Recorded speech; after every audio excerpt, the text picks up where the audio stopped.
Hi, it's Gaia with Pantry Apparatus again. So, I'm going to be doing some more webinars. It's been a little while since I've been able to get on here and do some with you, but I have had some recent questions that made me think maybe it's time again to cover grain milling. Now, home milling your own grain, there's so much to learn. Some people are intimidated and just never start, but really, honestly, once you understand the science and how real grain, when you mill it at home, how different it is than the store-bought dead flour, you're never going to want to go back, especially once you start eating it and realize how great you feel, how much more energetic, and how well nourished you are.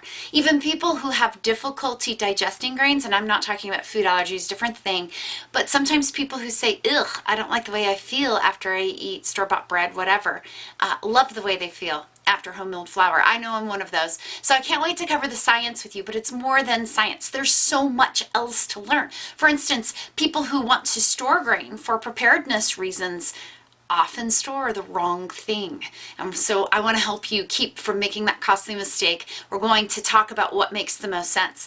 Also, how do I even mill it at home? What kinds of tools and things do people need? Does it have to get super fancy? Is it, really that difficult?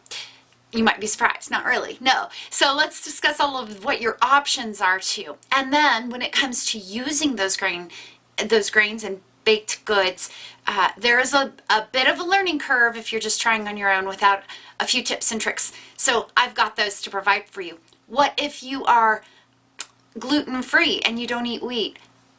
Great reason to start milling your own grains, beans, legumes at home. It's crazy how much Bob's Red Mill and some of these other gourmet brands at the grocery store will cost you for tiny little bags that only make, a couple of things of muffins or something. It's just really expensive to buy these things already milled. You could do it yourself and buy bulk grains and save a crazy amount of money. So we're going to talk about money saving tips, storage tips, baking tips, and about the tools themselves. So be sure to sign up for one of these webinars. I am going to keep the webinars to 100 people or less each one, because that way, if you have questions, if this is something that you've been trying to do and you've run into a roadblock or two, it'll give you the opportunity to get your question answered as well. So please look for these. We're going to do a webinar on Monday, Thursday, and Friday. So hopefully in there will be a day and a time that works best for you. We look forward to doing this. I hope to see you there.